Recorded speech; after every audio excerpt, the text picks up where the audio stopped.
San Aurelio shimmered beneath the sun like a mirage, golden sand, turquoise waves, a city of winding streets and old stone that whispered romance with every turn. It felt like something out of a dream, the kind of place you bookmarked online and told yourself you'd visit one day when the world finally slowed down. For once, Colin was right. I did need a break. After 12 months of 12-hour days, boardroom battles, and strategy decks that read like war maps, I had burned myself down to the wick. So when he surprised me with this, just because getaway, timed perfectly for my birthday, I let myself believe it was real. That he saw me. That he wanted to celebrate me. That, despite our recent distance, we were finally turning a corner. Colin handled everything. The tickets, the hotel, the itinerary, even the packing. "You're always in control," he said, pressing a kiss to my temple that didn't quite touch his eyes. "Just let go for once, babe. Let me take care of you." And God help me, I wanted to believe that so badly I didn't question it. Not when I should have. The first few days were picturesque enough to numb the nerves I didn't want to name. We strolled along cobbled promenades that smelled of sea salt and orange blossom. Sipped mojitos beneath woven parasols while local bands played lazy jazz in the plaza. But the cracks started small. Whispers between Colin and his two best friends, Tyrell and Jasper, the shadows he always brought with him. Private smiles exchanged behind my back. Sudden phone calls that ended when I entered the room, always followed by quick, stiff laughter. I tried to brush it off. Told myself I was being paranoid, tired, reading too much into things because I couldn't quite shake the sense that I was the only one on vacation. They made decisions without me, where to eat, what to see. I'd wake up to find they'd gone surfing at dawn without a word, or that dinner plans had shifted to some rooftop bar I wasn't told about until too late. Colin always had an excuse. "We didn't want to wake you. It was just a guy thing. I thought you'd enjoy some alone time." His voice was syrup smooth, threaded with that practiced patience that made me feel crazy for even asking. And still, I stayed silent. Smiled through it. Because this was supposed to be our chance to reconnect. To remember who we used to be before the late meetings, the cold dinners, the tension that thickened like fog between us. I told myself it was fine. That I was overreacting. That he loved me. Then came the final night. Colin said he had something special planned, just the two of us. "It's a little off the beaten path," he'd said with a wink, "but trust me, you'll love it." We drove out of the city center as the sun dipped low, the streets narrowing, the neon lights of the tourist district fading behind us. The car climbed a hill I didn't recognize, past shuttered bodegas and half-lit alleyways until we reached a weathered building that could barely pass for a lounge. It didn't scream romantic. It barely whispered clean. But I followed him inside. The place smelled of old cologne and stale smoke. A few scattered patrons hunched over drinks like they were hiding from something. Colin didn't seem to notice. He ordered us cocktails, something bright and fizzy for me, dark and neat for him, and led me to a corner booth where the light barely reached. "To you," he said, raising his glass. "To us." I clinked mine against his, trying to read the smile that didn't quite reach his eyes. We talked. Or rather, he did. Random stories. Old college jokes. He laughed too loud, like he was trying to fill the silence with noise before it could swallow him. I sipped my drink, trying to make sense of the knot tightening in my stomach. Something was wrong. The taste was off. Not the drink everything. The entire night. When he leaned in close, I thought maybe he was about to apologize. Maybe he finally saw the distance he'd put between us. Maybe he was going to tell me the truth, whatever it was, and we could start again. Instead, he whispered, "Good luck surviving this, princess." And then he smiled. I blinked. The words didn't land all at once. They hovered in the air, weightless, until his smile solidified them into fact. My blood ran cold. "What?" I breathed. But he was already standing. Leaving. The booth was suddenly empty across from me. I reached out, fingers clumsy with confusion, but he was out of reach. I tried to follow, to stand, but my legs felt strange. Weak. The lights above me spun in lazy circles. My heart slammed against my ribs like it knew what was coming before my mind did. I stumbled out of the booth, hand gripping the edge of the table. My skin felt too hot. My breath caught in my throat. "Colin," I called, but it came out as a whisper. The bartender glanced at me once, then away. He drugged me. The realization hit like a wave, cold and choking. My knees buckled. The room tilted. I caught a final glimpse of Colin's back as he slipped out the door, and then the world folded in on itself. Darkness swallowed me whole. The first thing I felt was heat, thick, cloying, and sour. The second was pain. Not sharp, but dull and all-encompassing, like my entire body had been bruised from the inside out. My tongue stuck to the roof of my mouth. My head throbbed with every heartbeat. I opened my eyes and winced at the blinding sliver of sunlight cutting through a gap in dingy curtains. The ceiling above me was yellowed, cracked, and water-stained. A rusty ceiling fan clicked in slow, tired circles. Where the hell was I? I pushed myself upright and immediately regretted it. My stomach flipped, my mouth tasted like metal and something else, something chemical. I blinked, trying to clear my vision, and looked around the room. Faded wallpaper peeled at the edges. A dusty nightstand stood beside the sagging mattress. On it, a cracked glass ashtray overflowing with cigarette butts, a half-empty bottle of warm water, and a burner phone buzzing steadily, vibrating like an insect about to die. I looked down. My clothes were wrinkled, grimy, and not the ones I remembered wearing the night before. My dress was gone. In its place was an old t-shirt, probably from one of the drawers in the stump. No shoes. No purse. I lurched toward the nightstand and snatched up the phone with trembling hands. One video message. No caller ID. I tapped it. The screen lit up with Colin's face, grinning like a game show host. Behind him, Tyrell and Jasper sat in the back seat of a moving car, laughing and toasting drinks. "Hey, princess," Colin said smoothly, like he hadn't whispered a death sentence to me in that lounge. "Hope you slept well. You're free now. Free of the cards we maxed out in your name. Free of the identity we wiped clean. You're off the grid. No passport, no phone, no bank accounts. Just pure freedom. Enjoy rock bottom." He winked at the camera. "Cheers to starting fresh." The screen went black. I didn't scream. I couldn't. The noise wouldn't come. My throat clenched around the emotion like it was a foreign object, trying to choke it down before it could escape. I stared at the phone, still clutching it as if I could force it to play again and prove that I had misunderstood. But I hadn't. I knew Colin's voice. I knew the way he delivered cruelty with charm, as if that made it noble. And now I knew the truth. I hadn't been drugged and robbed by strangers. I'd been destroyed by the man I trusted. The man I married. My entire life, reduced to a taunt in a burner phone video. I stumbled to the grimy bathroom. The mirror over the sink was cracked in 3 places. I barely recognized the woman staring back, eyes bloodshot, skin pale and damp with sweat, lips dry and split at the corners. I ran the faucet. Nothing.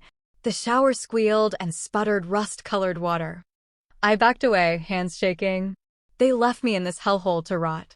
My mind reeled. Passport, gone. Wallet, gone. My phone, my IDs, even my wedding ring, gone. I searched the room like a madwoman, tearing open drawers, yanking up the mattress, checking the bathroom cabinet. Nothing but dust and despair. My name didn't exist anymore. That's what they meant. They hadn't just left me here. They'd erased me, wiped me off the map. And in this unfamiliar corner of a foreign city, no one would even know I'd been here. I stepped outside into the blinding daylight, shielding my eyes as the heat wrapped around me like a wet blanket. The motel was more of a flophouse, set off a cracked industrial road lined with chain-link fences and faded billboards. Stray dogs wandered between overflowing dumpsters. A man slept on a bench across the street, his shoes missing, his mouth open to the sky. This wasn't the postcard paradise of San Aurelio's coastal hotels and white sand beaches. This was the underbelly. The part no one ever showed in travel blogs. I looked down the road, not sure where to go. Not even sure if I could. My legs ached. My mind still felt foggy. And more than anything, I was so very, very alone. I walked. There was nothing else to do. Every block looked the same, sun-bleached concrete, rusted signs in Spanish, and faces that didn't look twice at me. At a corner gas station, I begged for help, but the clerk shook his head and motioned me away. At a tiny convenience store, I asked for a phone, any phone, only to be met with blank stares or mumbled "no Ingles." I didn't even know what district I was in. How far from the hotel Colin had booked? How far from any place I could get help? I had no money, no identity, no allies, just me. I found an alley and sat behind a bakery that smelled faintly of old dough and smoke. A rat scurried past my feet. I didn't move. My body ached, but my mind buzzed with the raw beginnings of something stronger than pain, anger. Deep, burning anger. This wasn't just betrayal. It was annihilation. Colin didn't want to leave me. He wanted to erase me, humiliate me, destroy every piece of who I was and walk away laughing with his friends. And he almost did. Almost. I watched the people moving around me, vendors hauling crates, mothers dragging children by the hand, delivery boys speeding past on scooters. The city moved with indifference. It didn't care that I had been discarded. It didn't care who I used to be. And maybe that was the key. I couldn't be who I was anymore. I couldn't be Amara, business consultant, wife, jet-setter, strategist. She was gone. But something else was left behind. Something harder. Something that survived. I pulled the burner phone from my pocket and checked for anything else. No messages. No contacts. Just that one video like a brand seared into my memory. I stared at the screen, then powered it off. It was useless now. They were probably already back in their world, high-rises, champagne, boardrooms, laughing at the girl they buried. But they made one mistake. They didn't make sure I stayed buried. And I wasn't done yet. The days blurred together at first, hot, hungry, and endless. Waking up on concrete behind dumpsters, curling into corners of closed market stalls before the vendors arrived, rinsing my face in bathroom sinks when I was lucky enough to find one that worked. The sound of the ocean was gone now, traded for the metallic rattle of trucks and the sharp scent of diesel. This was the industrial edge of San Aurelio, far from the cobbled tourist lanes and beachfront cafes. Here, the city pulsed with a different kind of life, gritty, grim, and fast-moving. No one cared who I was. No one asked. I was just another shadow among many. I learned to move like a ghost. Quick, quiet, unnoticed. At first, I begged. There was no pride left to protect. I'd scanned faces for some sign of kindness, some flicker of recognition, but they all looked past me. The ones who didn't simply waved me away, muttering in Spanish or shaking their heads without slowing down. I would have done the same once. When you come from comfort, suffering always seems far away, until it isn't. On the fourth morning, I found a market at the edge of a shipping yard, where the vendors spoke rapid-fire Spanish and bartered over boxes of bananas and plantains. I hovered nearby watching, waiting. My stomach gnawed at itself. A woman caught me staring too long at her table of dried fish and muttered something I didn't catch. She lifted a broom and shooed me away like a stray dog. I didn't blame her. I looked like one. I probably smelled worse. Eventually, someone took pity. A teenage boy working at a nearby food stall caught me staring at the pile of cornmeal arepas stacked beside his grill. He didn't say anything, just slid one off the plate and handed it to me in a napkin, eyes darting nervously toward his boss. I whispered, "Gracias," and meant it like a prayer. Later that day, I heard a man shouting behind a seafood booth, cursing loudly, flinging trays of ice. I didn't understand the words, but I understood the frustration. I saw the broken cartwheel and the stack of crates he was trying to load alone. I stepped in, lifted a box. He stared at me, eyes narrowed, but didn't stop me. We worked in silence. When it was done, he grunted and handed me a few coins. I didn't even know their worth. I only knew I held something. From then on, I searched for cracks, opportunities where I could slip in and be useful. Fold this, lift that, sweep here, sort there. I washed dishes behind a food truck for half a sandwich. Hauled linens for a market stall in exchange for a clean t-shirt. My old life, consulting contracts, corner offices, catered lunches, felt like a fever dream now. Here, no one cared about resumes or power suits. No one knew how sharp I was in a boardroom. All that mattered was whether I could work. And I could. I learned to watch. To listen.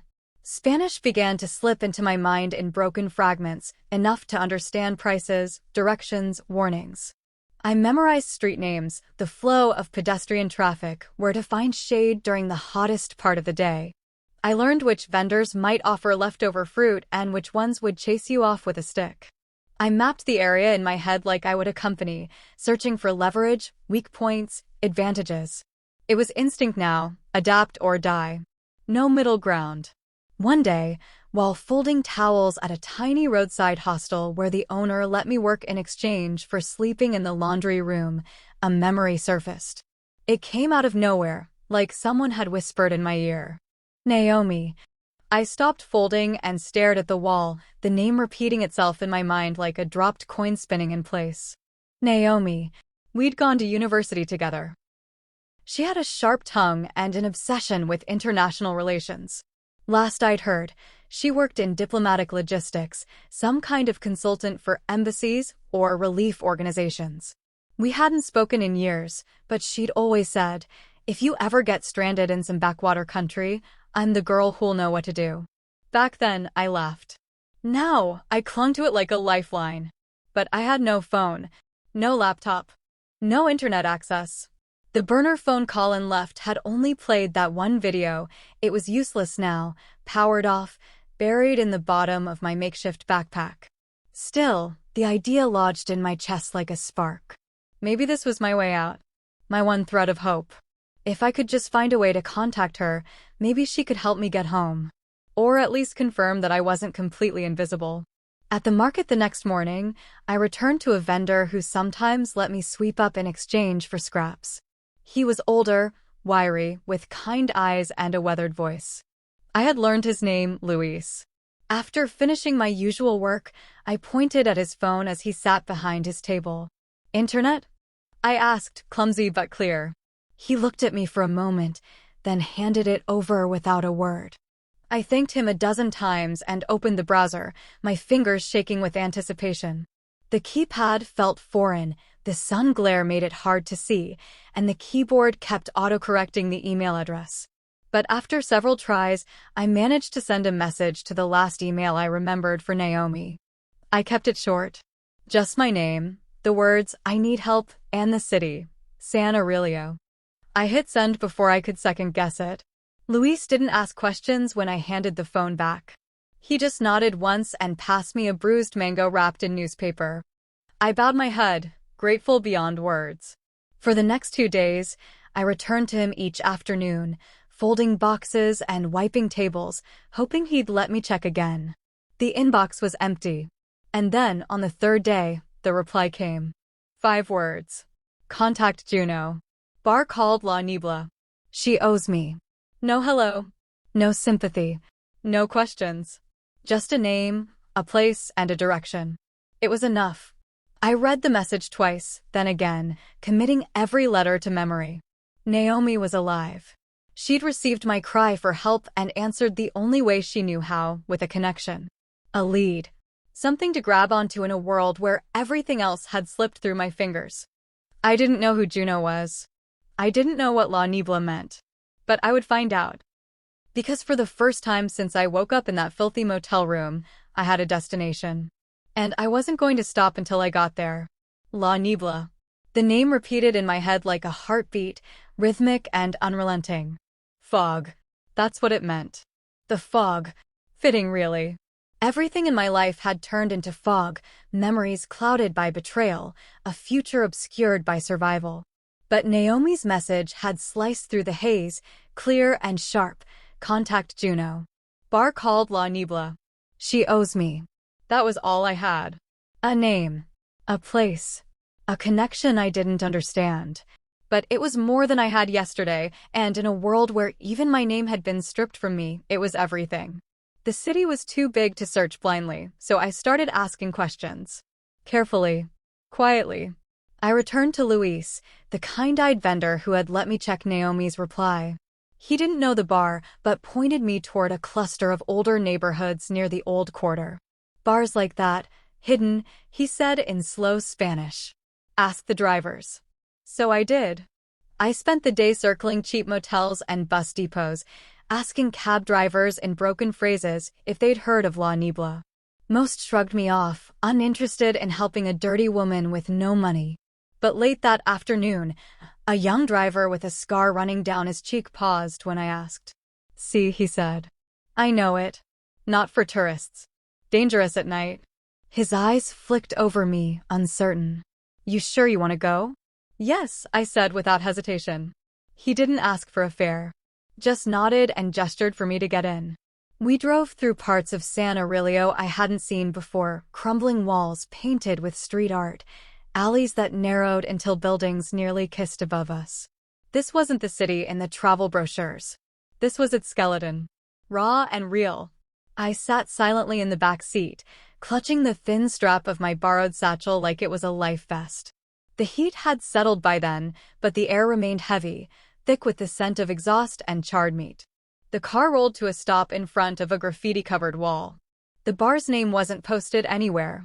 There was no glowing sign, no music spilling into the street, just a steel door sunk into the side of a narrow building with no windows. The driver gave me a look that said he'd done his part and pulled away. I stood there for a moment, my heart hammering. The street was quiet, the kind of quiet that holds its breath. I knocked twice, hesitated, then pushed the door open. La Nibla was darker than I expected. The smell of stale liquor and smoke hit me first. Inside, the air was thick, just like its name. Red lights glowed low behind the bar, casting long shadows over the cracked leather booths. A handful of patrons sat hunched over drinks, their eyes sliding to me before returning to their glasses. No one spoke. No music. Just the buzz of old neon and the occasional clink of ice in a tumbler. I approached the bar slowly. The woman behind it looked carved from stone. Sharp features, braided hair, skin like midnight. She dried a glass slowly, watching me with flat, unreadable eyes. I swallowed. I'm looking for Juno, I said. She didn't answer. Just kept drying the glass. I was sent by Naomi, I added, and there was the smallest shift in her expression, barely a twitch in her brow, but it was enough. She set the glass down. Naomi, she repeated, voice low and rough. Haven't heard that name in a long time. She said you owe her, I said, my voice steadier than I felt. Juno studied me in silence, then finally nodded toward a booth in the back. Sit. I obeyed. She joined me a moment later, a bottle of something dark and a second glass in hand. She poured, then leaned back, arms crossed. Naomi helped me once, she said. Got me out of a tight corner when I was young and stupid. Said I could pay her back one day. I didn't expect that day to come with a broken tourist showing up at my door. I'm not a tourist, I said, I study. Not anymore. She tilted her head slightly, considering. Who are you running from? I hesitated. My husband. He left me here. Stole everything. Erased me. Juno raised a brow. That's new. I didn't smile. He didn't just leave. He planned it. Drugged me. Took my identity, my money. Everything. Sounds like a real romantic. I need help, I said, ignoring the bitterness creeping into my voice. Not a rescue. Just a way to stand on my feet again. Naomi said you could help. Juno tapped a long finger against her glass. Help comes with strings. I don't care. She narrowed her eyes, studying me like a puzzle. You ever done illegal work? I paused, then shook my head. Ever driven a van through city traffic with no questions asked? Another pause. No. Could you? I met her gaze. If it gets me out of this hole, yes. She watched me for a long moment, then nodded once. First job simple. No names, no questions. Tomorrow morning. You show up, you drive. That's it. What's in the van? She smirked. Didn't I say no questions? Fair enough. She slid a scrap of paper across the table. An address, a time, 7:30 a.m. sharp. Don't be late. And wear something clean. You look like hell. I exhaled slowly and stood. Thanks. Don't thank me yet, she said. You're stepping into something bigger than you think. But Naomi trusted you, so I'll give you one shot. Don't mess it up. I nodded and turned to leave. As I stepped out into the night air, I realized the fog had lifted just enough to see a sliver of sky above the rooftops. Not clear, not yet. But not entirely dark either. I had a place to be. A task. A reason to keep moving. Tomorrow, I'd get behind that wheel. And maybe, for the first time since my world collapsed, I'd start driving towards something that felt like control. I showed up before the sun did. The address Juno gave me led to an old warehouse crouched at the edge of the district like it didn't want to be noticed. Corrugated metal walls, rust bleeding down their sides, and a wide gate that groaned when I pushed it open. Inside, a van idled softly in the gloom, matte gray, unmarked, utilitarian. 3 people stood nearby, 2 men, 1 woman, all in dark clothes and unbothered expressions. They didn't look up when I entered, like I was just another puzzle piece being slotted into place. Amara, the woman asked, chewing gum like it was a time killer. I nodded. She tossed me keys. You drive. That's it. Don't talk. Don't ask. No introductions, no handshake. Just a command. I slid into the driver's seat and closed the door behind me, the frame rattling in its hinges. My hands gripped the wheel tighter than necessary. The inside of the van smelled like sweat and old vinyl. A GPS unit sat on the dash, already set to a location I didn't recognize. The others climbed in without a word, 1 in the passenger seat, 2 in the back. I didn't look at them. I focused on the road as the gate creaked open and the city swallowed us. We moved fast. I didn't know what we were transporting, and I didn't ask. The van was heavier than it should have been, sluggish on turns, slow to accelerate. I stayed in the middle lanes, followed the map like scripture, obeyed every light, every stop sign, every subtle command from the GPS voice. We moved through tighter neighborhoods, graffiti-covered alleys, and finally into the belly of the industrial zone, where the air smelled like metal and oil. No one spoke. Then, just as I turned onto a side street behind an old textile plant, everything changed. A screech of tires. A van, black, newer, faster, cut us off from the front. Another appeared behind us, boxing us in. The man in the passenger seat cursed and reached beneath his jacket. In the rearview mirror, I caught a glimpse of movement. Men jumping out, guns drawn, shouting in Spanish. Ambush, someone shouted from the back. My breath caught, but I didn't freeze. Instead, I floored the gas. The van jerked forward, the tires squealing as we rammed the vehicle in front of us. The impact knocked me sideways in my seat, but I gritted my teeth and spun the wheel, backing up fast before slamming into reverse. The street behind us was tighter, barely enough space. I clipped the side mirror on a dumpster as I turned, the sound of shattering plastic sharp and final. Gunfire cracked like fireworks behind us. Go! Go! Someone shouted. I didn't need the encouragement. I drove like the street was on fire. My hands were steady, but my heart pounded like a drumline. Every instinct I'd honed in boardrooms, timing, foresight, reading the terrain, shifted into overdrive. I darted through alleys, blew through stop signs, made sudden turns down streets I didn't know but trusted. The GPS was useless now. This was gut-driven survival. Shots rang out again, and the van shook as a bullet struck the back panel. I felt it in my teeth like an echo of violence. I took a hard right and barreled through a side lot full of stacked crates and frightened workers who scattered at the sight of us. The tires bumped over uneven gravel, but we kept moving. Faster. Farther. Until the chaos behind us began to fade. No one spoke for a long time. Just breathing. Heavy. Uneven.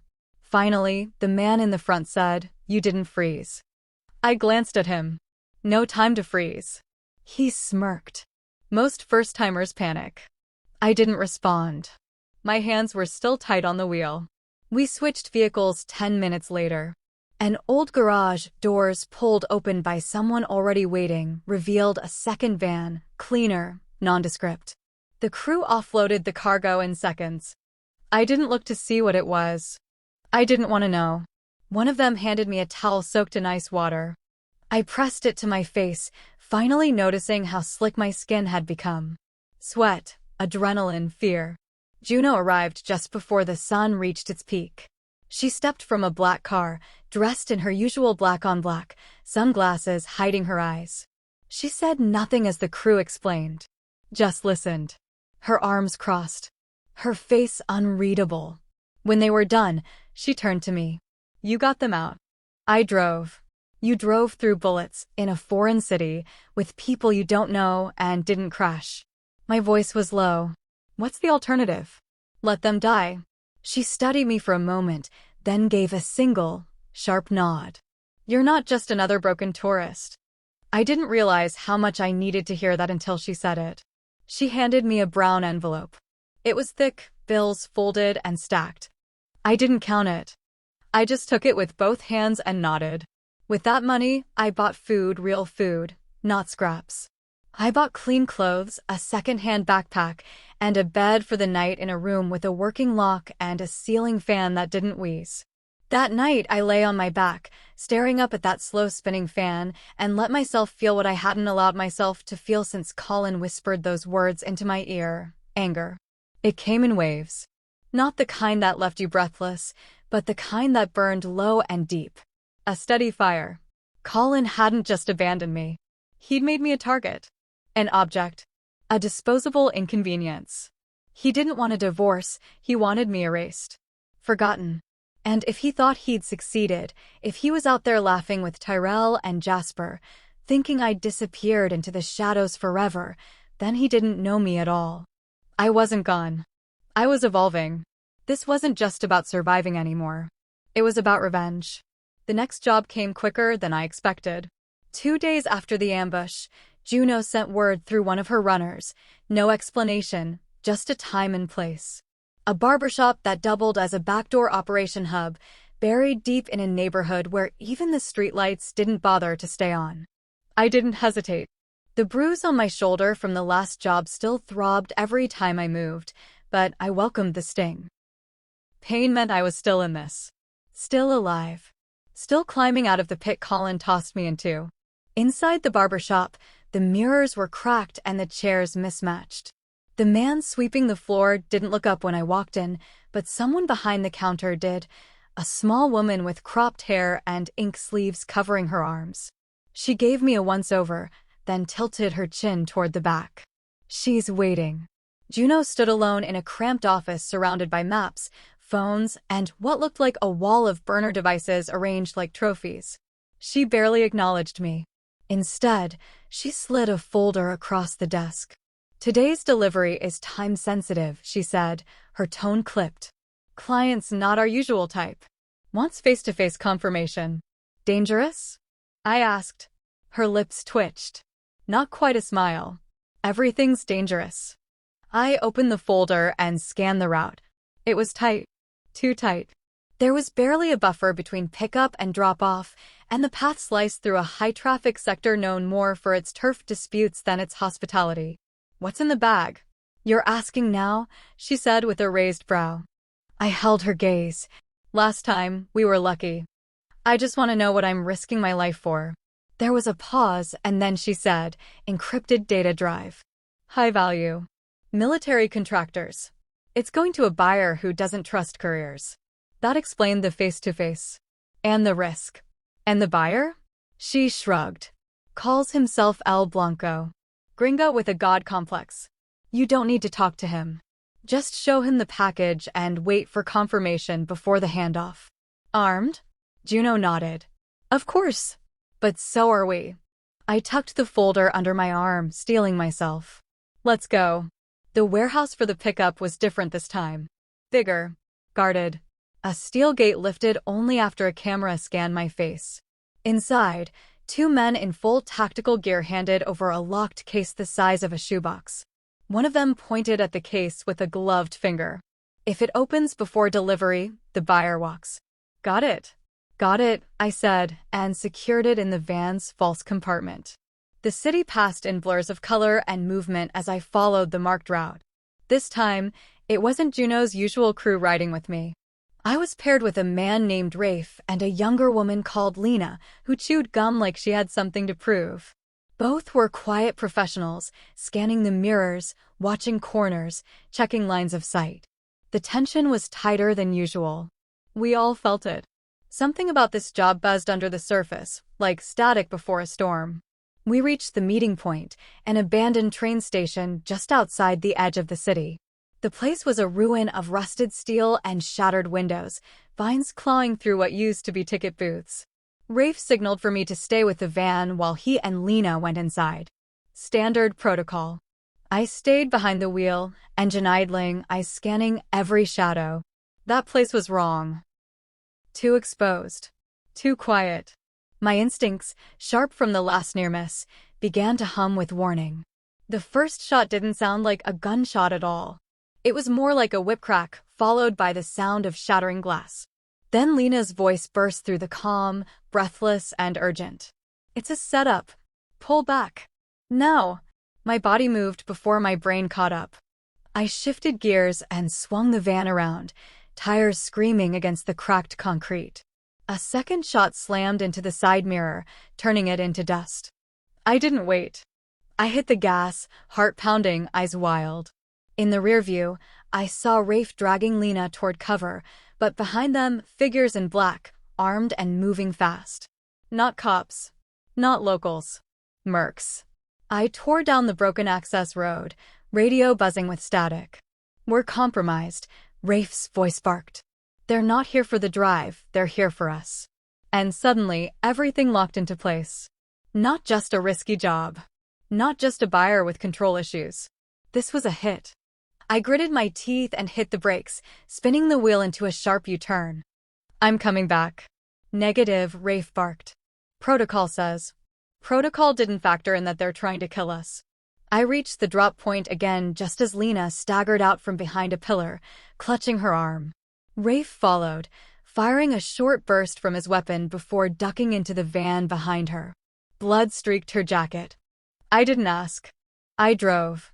We zigzagged through back roads, alleys, service tunnels I never knew existed. Rafe guided me with short, clipped directions, but even his voice had an edge now. We weren't just running from danger. We were running from something planned. Personal.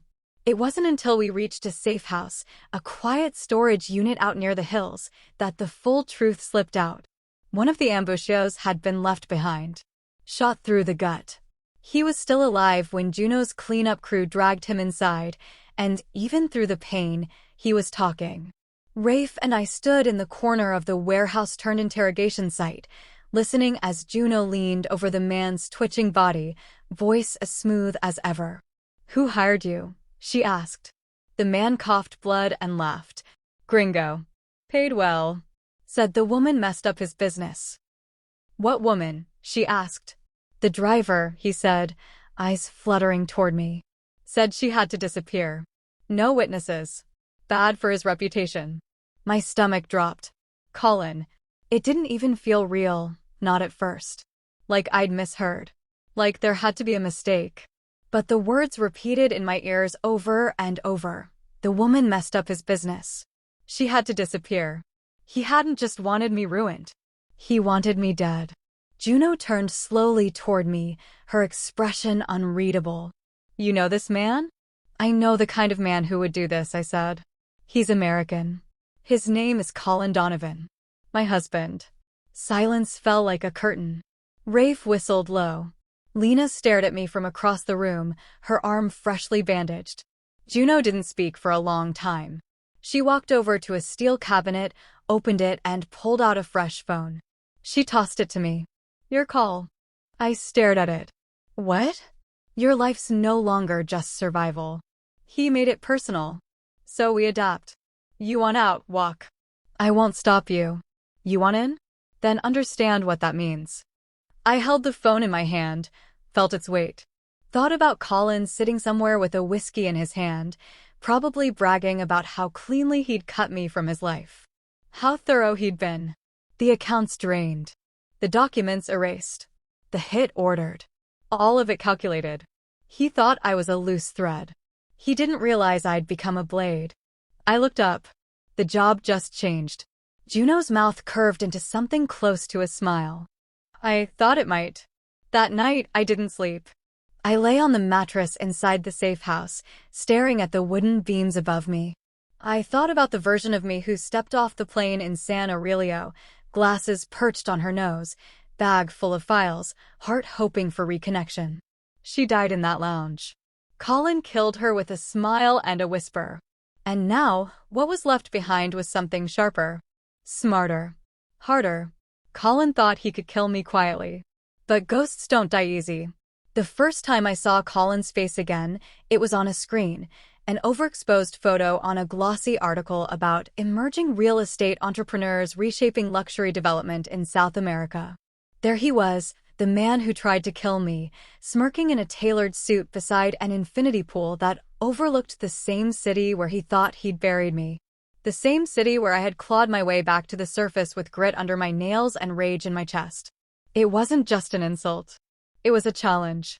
He hadn't run. He'd stayed here, in San Aurelio, parading around like I was a discarded chapter in his success story. As if I'd never existed. As if he hadn't stolen my name, my money, my life. I stared at the screen in the back of the safe house, heat building behind my eyes. The rage didn't come in a shout or a scream, it came in silence. Cold. Focused.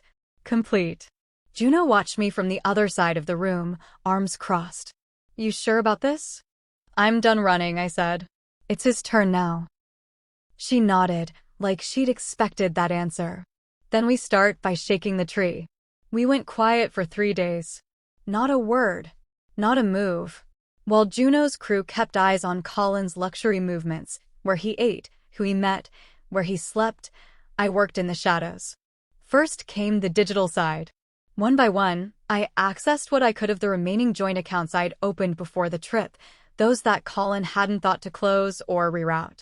Some were dead ends. But one card remained active, linked to a shell business I'd helped him set up months before. A single call to the bank, with just enough information, just the right accent, just the right confidence, was all it took.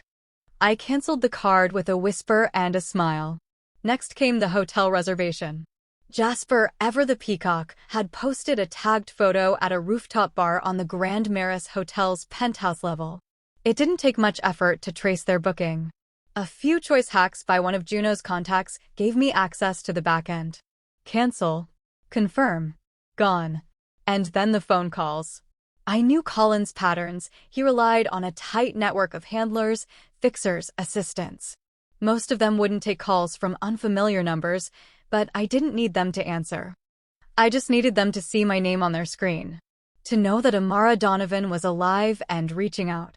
The real strike came next. A personal message, hand-delivered. Jasper. The weakest link. Always the follower. Always looking to be admired. Always needing a drink in hand, and someone watching him while he told a story that wasn't his. He wouldn't run if he saw me. He'd freeze. That was the plan. We tracked him to a luxury lounge at the Hotel Solara, leather booths, rare spirits, the kind of place that printed your name on the napkins if you spend enough. Juno got me in through a back entrance. I walked past velvet curtains with my head high and my dress clean and fitted, a far cry from the woman they left behind in a Roach motel.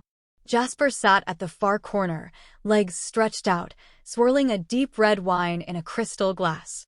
He looked smug. Untouchable. For a moment, just a moment, I paused. This man had laughed while I slept under cardboard. He had cheered when Colin erased me. I stepped into his line of sight and stopped 5 feet from his table. He looked up casually, probably expecting a waitress or a fan. His eyes met mine. He choked. Literally. Wine spilled from his lips as he coughed, sputtering like he'd swallowed poison. I let him flail for a beat, then leaned in, just enough for him to hear me over the music. Tell Colin, I whispered, that Amara's not dead. I smiled, slow and deliberate. She's evolving. Before he could recover, I turned and vanished through the rear exit. Security was already reacting, but it didn't matter. I was already gone. The next day, the real fun began. Colin's accounts were scrambled. His hotel reservations flagged. One of his cars mysteriously stopped responding to its GPS system. A private dinner reservation he'd booked at an exclusive club was cancelled, citing security concerns. He started making calls. Desperate ones. Juno intercepted the signals through burner devices and contacts she'd built over a decade in the city's underbelly. "He's panicking," she said, eyes on the scrambled call logs. He thought he buried a woman. Instead, he woke up a ghost. I sat across from her, sipping coffee that didn't taste like ash for once. "Good. Let him sweat." "What's your endgame?" she asked. I paused. "I don't want to kill him. That'd be too clean." Juno raised a brow. "You're sure?" I nodded. "Colin doesn't fear death. He fears powerlessness. Irrelevance. I want him to lose everything. His money, his face, his name. I want him to walk into rooms and see people whisper. To sleep with one eye open. I want him to live like I did. Without control." She smirked. "You've got the teeth for this now." By day 6, Colin started moving like a cornered animal. Juno's people spotted him at a private marina, asking about early departures. A chartered boat, perhaps. Quiet and off the grid. He wasn't going to run to the embassy or call the police. That would be admitting something was wrong. And pride, for men like Colin, was thicker than blood. Tyrell had gone silent, likely fled the country. Jasper stopped using his phone altogether. One by one, the dominoes fell. And me? I walked the streets of San Aurelio like I belonged there now. I ate meals in corner cafes and paid in cash from jobs I had earned with grit and heat and nerves of steel. I wasn't a tourist. I wasn't a victim. I was a storm in the making, and no one saw me coming. Every step I took, every whisper I sent down the wire, made me stronger. The woman who had woken up on a stained mattress with nothing was gone. In her place stood something harder, quieter, more dangerous. One night, I sat on the rooftop of the safe house, watching the stars, the hum of the city in my ears. Juno joined me with 2 glasses of mezcal and a bottle tucked under her arm. She handed me a glass without a word. I took it, sipped, and let the burn spread down my throat. "You're not just surviving anymore," she said, her voice low. "You're rewriting your story." I looked out over the city, my battlefield, my proving ground. "No," I said. "I'm correcting it." We sat in silence for a while, the stars above us like scattered salt, the air thick with the promise of something nearing its end. Colin had made one mistake. He thought I'd break. Instead, I built something new from the ruin. My silence terrified him more than any threat could. Because now he knew I was out there. Watching. Waiting. Planning. And I wasn't done. Not yet. Power doesn't vanish all at once. It erodes. Cracks. Whispers apart. That's how it has to happen with men like Colin, slowly, methodically, so he can feel each piece slipping through his fingers without knowing which one will be the last. He'd always been so careful, so composed, but I knew his weaknesses better than anyone. Knew how to turn every one of his strengths into a liability. It was time to tear him down, not with bullets, not with fire, but with silence. With precision. With fear. The first real blow landed at dawn. Colin's penthouse, a towering monument of glass and polished steel in the wealthiest stretch of San Aurelio, had always been a fortress. Gated, guarded, elevated. You needed a biometric code and a gold-plated ego just to be buzzed into the building. But Juno's crew had their ways, low-tech and effective. A delivery boy with a forged badge. A maintenance technician with forged clearance. I didn't need to break in. I just needed to leave something behind. A note. Folded once, typed in clean, cold font, and slid beneath his bedroom door. "You buried me. Now I'm digging you up." That was all. No name. No threat. Just a promise. Juno and I watched from across the street in a black SUV parked half a block away, pretending to wait for valet service. I watched the lights come on in Colin's penthouse. I imagined him waking in his pristine bed, the sheets still untouched by guilt. I imagined the moment he saw it. The moment realization slid down his spine like a knife. His world was no longer intact. He thought the worst was behind him. But now, the ground beneath him wasn't steady anymore. He was breathing borrowed air. Juno handed me a burner phone already cued to a satellite camera feed. Colin appeared in frame, storming through his living room, phone in hand, face pale. He was calling someone, likely Jasper or Tyrell, but no one would answer. I made sure of that. Tyrell was already out of the country. Jasper had abandoned his phone after our little run-in. Colin was alone, and men like him were useless without a team. By that evening, the cracks widened. Colin tried to check into a new hotel. Denied. His cards were flagged. His membership revoked. Someone had filed a fraud report under his name. That someone was me. He stormed out of the reception lobby, shouting into a phone no one was answering.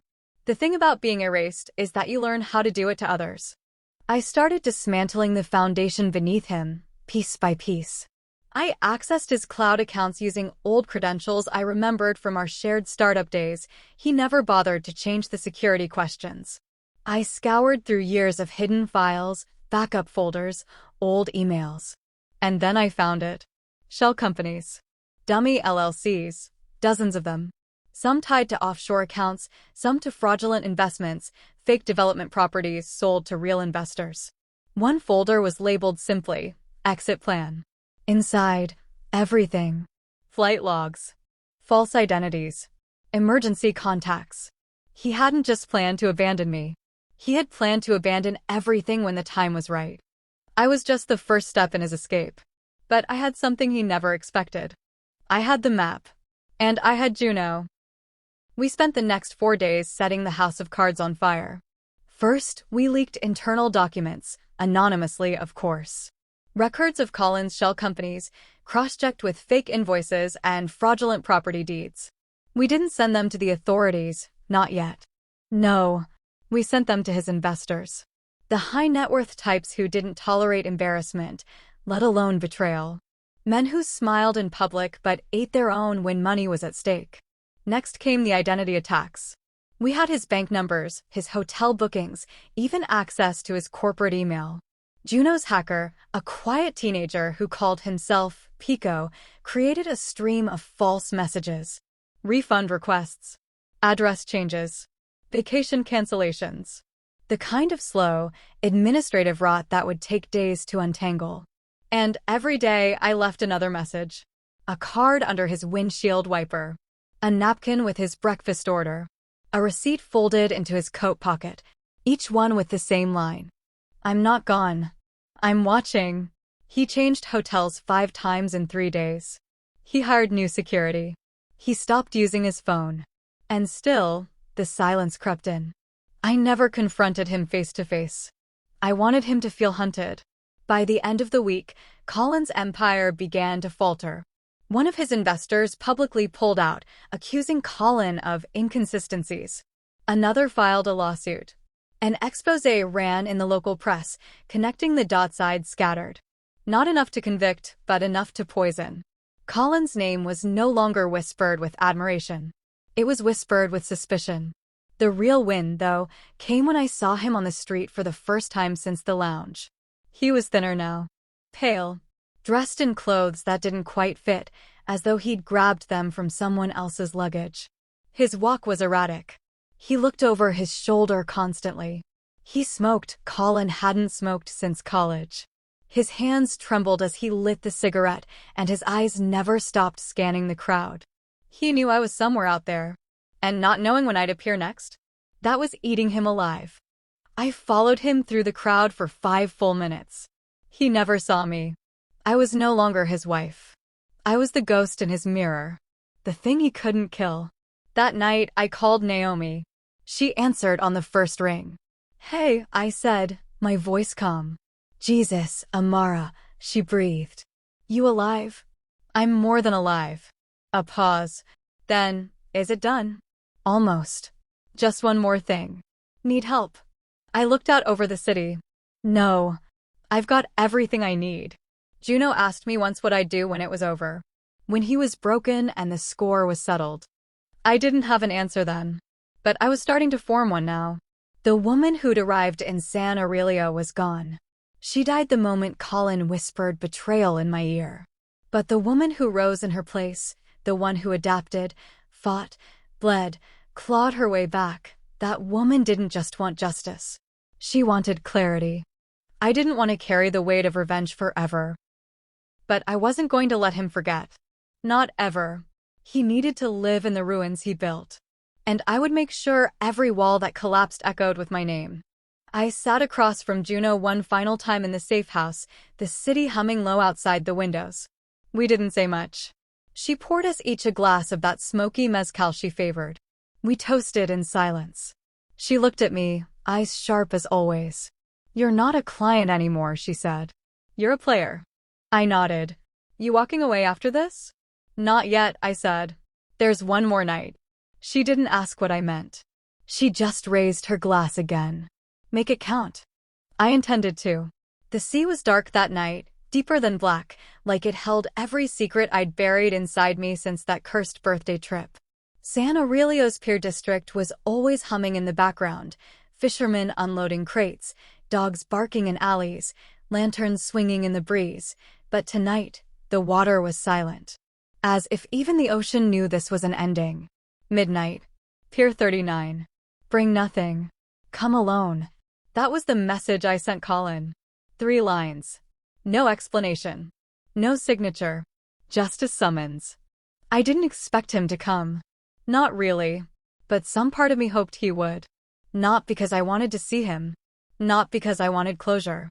But because I wanted to look into his eyes and watch the exact moment he realized everything had turned. I wore black, simple clothes that moved with my body. Nothing flashy, nothing sharp. I carried no weapon. I didn't need one. Juno and her crew were already stationed nearby, hidden in the folds of shadow and scaffolding.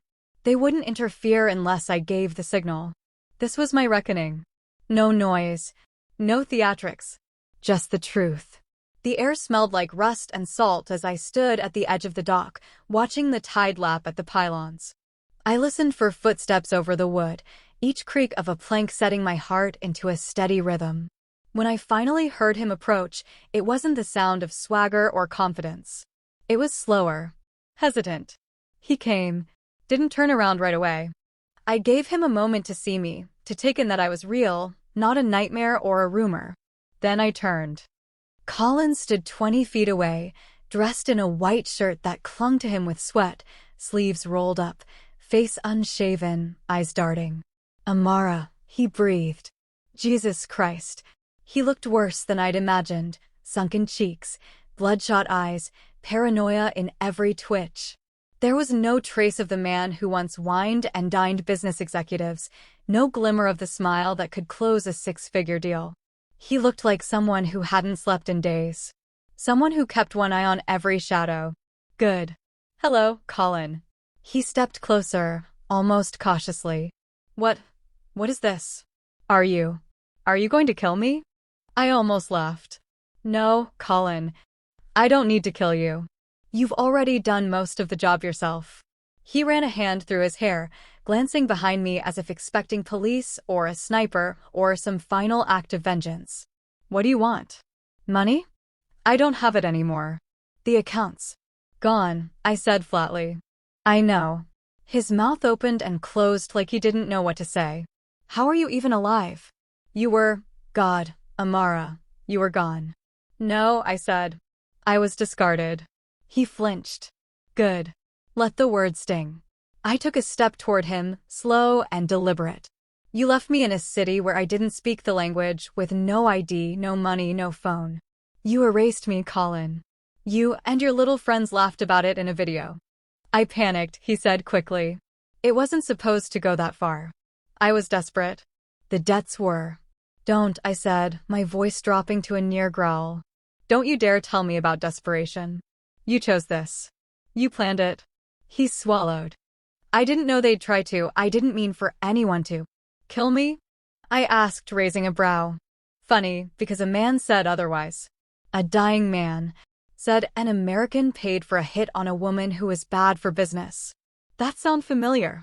Colin looked like he might collapse. He staggered back a step, gripping a rusted pole for support. It wasn't supposed to go that way. I just wanted a clean exit. You were so powerful. You would have taken everything. I had to start over. And I was collateral? He said nothing. I nodded, reached into my jacket, and pulled out the manila envelope. Thick, heavy with evidence. I held it out. He stared at it like it was a snake. These are the forged bank records, the fake LLCs, the offshore transactions, and the signed transfer authorizations you did in my name before dumping me in a motel. I've cross-referenced everything. Included screenshots. The video of you and the guys laughing in the car. Even a sworn statement from Jasper. Jasper? He folded, I said. I didn't have to do much. Just remind him what his face looked like when he saw me alive. He cried, Colin. Cried like a little boy who just broke a vase. I took another step, holding the envelope out like a verdict. You're going to sign a confession. Right here. Now. You're going to take full legal responsibility for the fraud, the laundering, the betrayal, and the attempted hit. I don't need a court to convict you. I just need this. Once it's signed, it goes to a dozen lawyers and journalists in 5 countries. He looked at me, lips trembling. You're bluffing. I pulled out a recording device. Press play. Jasper's voice filled the night air, shaking and scared. I didn't know it would go that far, Amara. I swear. Colin said you'd be fine. Said it was just about getting her out of the way for a bit. He said she'd bounce back. I didn't know he hired. I clicked it off. Colin sank to his knees on the dock. I don't have anything left, he whispered. They've all abandoned me. Tyrell's gone.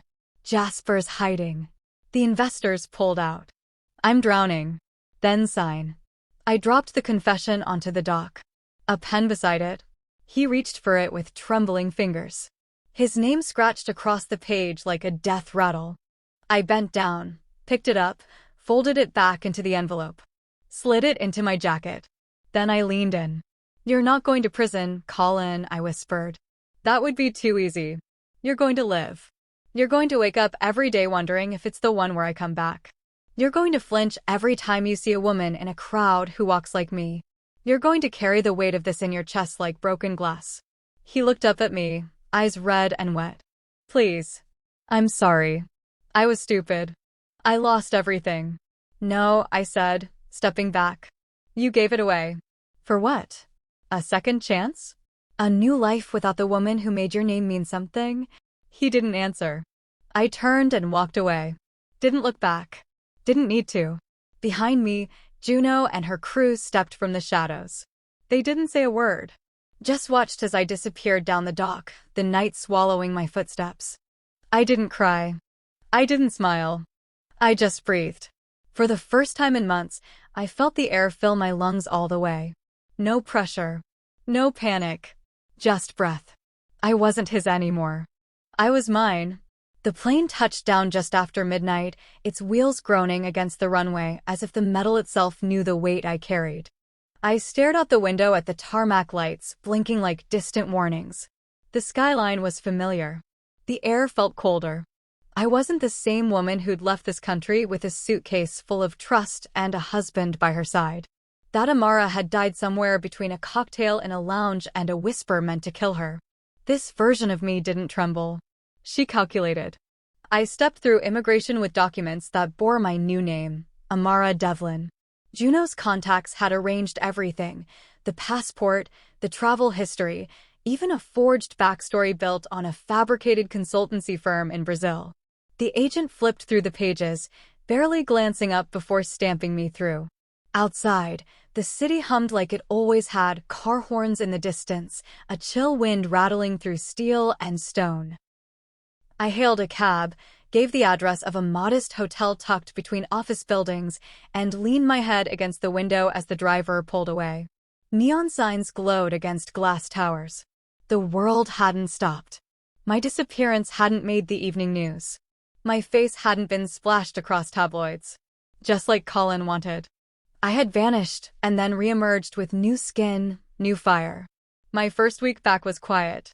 I rented a small apartment, something temporary. slept on a mattress on the floor, ate cereal straight from the box. No glamour, no illusions, just stillness. Sometimes I'd wake in the dark, heart racing, breath caught in my throat, the phantom of Colin's whisper still clinging to my ears.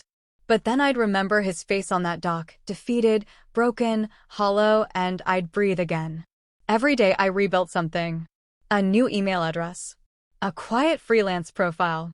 I used my real skills, consulting, strategy, market research, to start earning small contracts.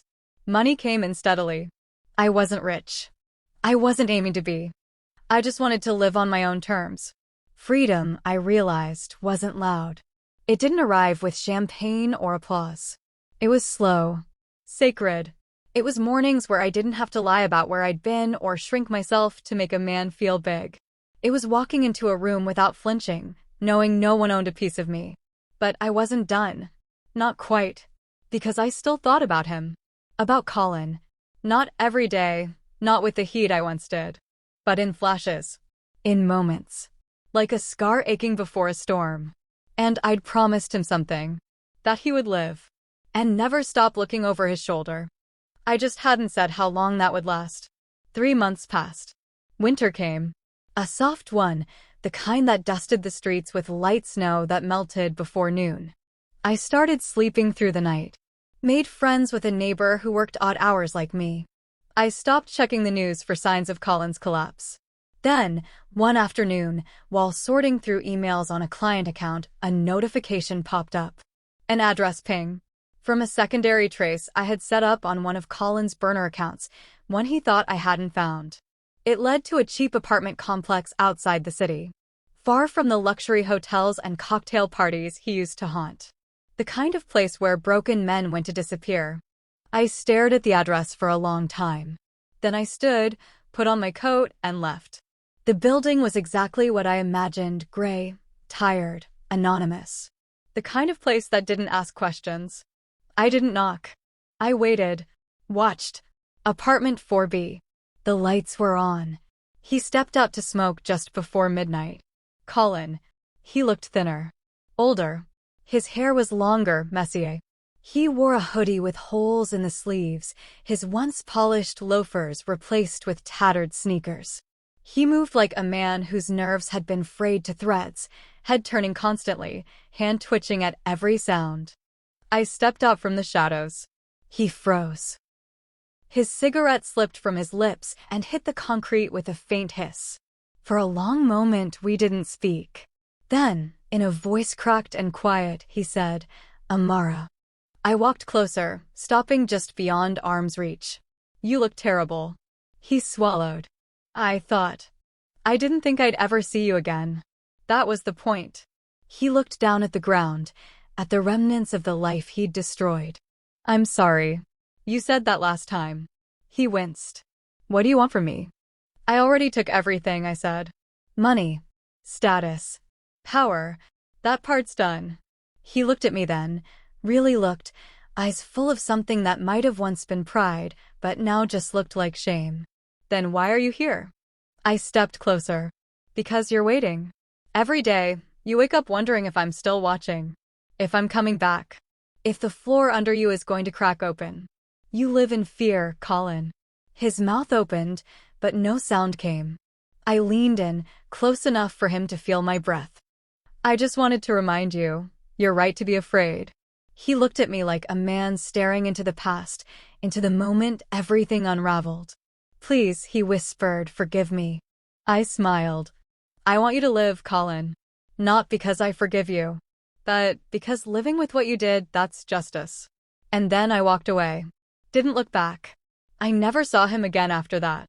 Not in person. But I heard whispers.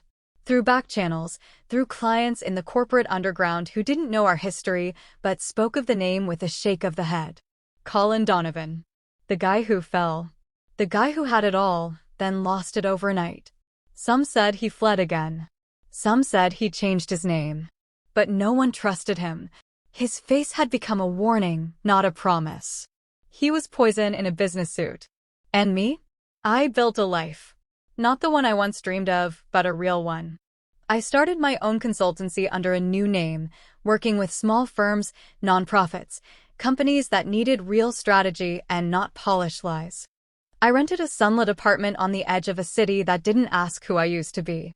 I took walks. I adopted a dog. I let myself laugh again. Sometimes I still felt the past brushing against my shoulders. In a crowded train, in the smell of a certain cologne, in a street corner that looked too much like the one near La Nibla. But it didn't haunt me. It reminded me of who I'd become. Not the woman Colin tried to erase, but the one who walked through fire, survived betrayal, and emerged with her spine intact. I wasn't broken. I was rebuilt. Sharper. Stronger. Free.